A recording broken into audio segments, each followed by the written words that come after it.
Namaste doston and welcome back to the channel KJ Steel. This is our video 008. It's on the PM Saga series which we started. The first series which we have finished was based on human resources. And second series which we are starting now is on the procurement and subcontracting. That was most voted by the team. So we selected whatever chapter you voted the most. So we are starting a new video today. Sorry, I could not release it on Sunday as scheduled due to some of my health issue. Before we dive into our main topic, just a quick health tip. If you or your loved ones had chicken pox during your childhood, during their childhood, it's worth talking to your doctor about getting the relevant vaccine.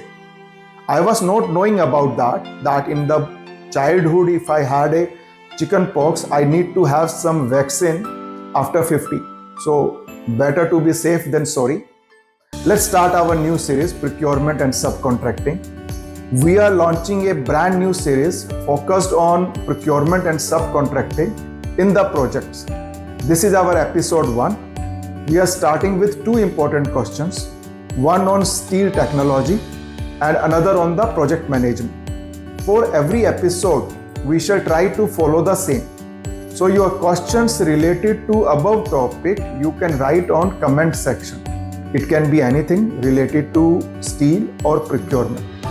So computer ji, let's first display our first question of today. What is the iron ore beneficiation process?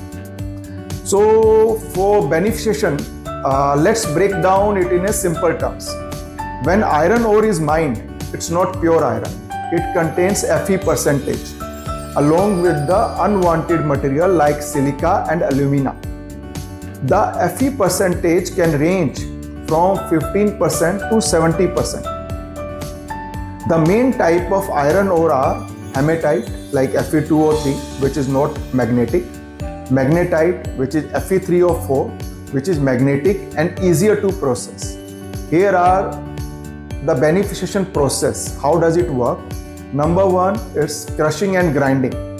Big rocks, whichever comes out from the mines, are broken into a smaller particles through like crusher and then ball mills, etc. And to make them easier to process. So first is crushing and grinding. Second is screening. We separate the fine particles from coarse ones and separate out like fine separate and the coarse particles separate. And separation method, basically there are many different kind of separation method, and each method, once you get your process design, the designer selects those separation process based on the type of iron ore we have given as a sample. So like number one is magnetic separation. Here iron is pulled out using the magnets. Gravity separation. So gravity separation means like heavier particles are settled down and lighter particles are floating. So that's how we separate the heavier particle as well as the lighter particle. Flotation. Chemicals are added to stick iron ore impurities to air bubbles. So what is that? Like chemicals are added and whatever the impurities are there, that comes into the bubble format, and which is easier for separation. So once by mixing of this process we have separated the iron ore, then the next process is dewatering. So we remove the water from the processed ore to get it dry and usable iron ore, which is ready for the steel making.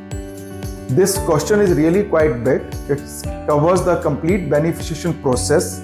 However, here we have covered in very short, and we are giving you one gift also. The gift is like, it's a beneficiation plant modeling. So you can download this Excel file from the comment section. It helps to simulate the process. Like suppose my iron ore quality is say 25%, 30%, which is a waste. So how can I elevate the 25%, 30% to a usable product of say 55% Fe? or whatever way. So what you need to do, you need to enter the initial Fe percentage. Whatever is the input percentage of feed you need to enter. Then you need to enter the desired Fe percentage in the product. What do you want?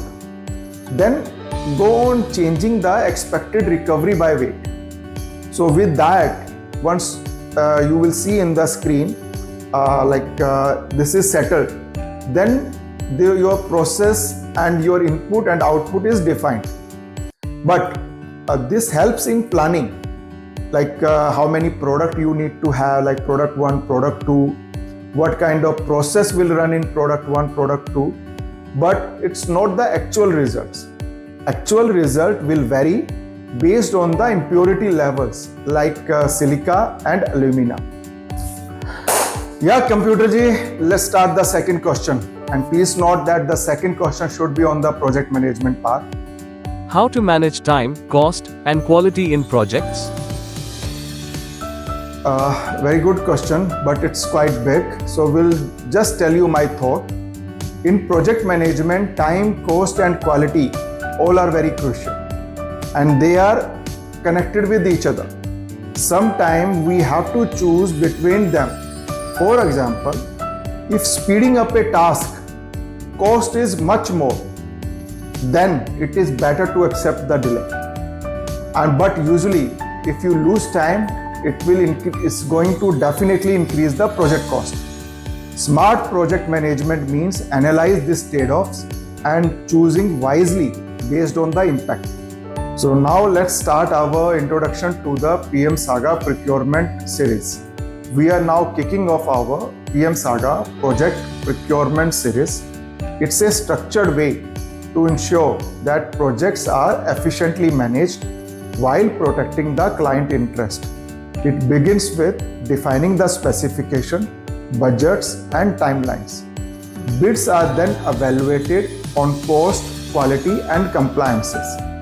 Negotiation follow to secure optimal terms for like contracts are signed, PO are issued, and materials are received and inspected and stored for a timely use. This structured approach balances speed with the control throughout the procurement life cycle.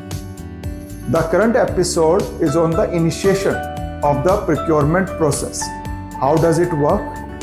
In the initiation process, a cross-function team is formed, which define clear requirements, timeline, and budget.